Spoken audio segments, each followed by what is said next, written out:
திரும்பவும் சொல்கிறேன், எடுக்கப்படாத எந்த ஒரு முடிவும் தோல்விக்கு சமம்.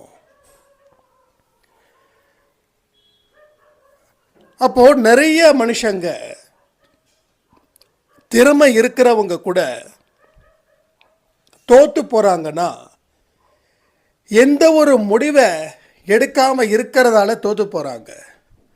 ஒரு முடிவை எடுத்து அது மூலமா நீ கற்றுக்கிட்ட அனுபவம் என்ன அப்படின்றத தெரியாமலே இருக்குது. இந்த கடைசி பெஞ்ச் ஸ்டூடெண்ட் ஜெயிக்கிறா, முன்னாடி பெஞ்சில் இருக்கக்கூடிய ஸ்டூடெண்ட் தோக்குறா. நான் சொல்கிறது வாழ்க்கையில் ஏன்னா பின்னாடி இருக்கக்கூடிய ஸ்டூடெண்ட்டு நிறைய அவமானத்தை தாங்குறா, நிறைய இழப்புகளையோ தாங்குறா,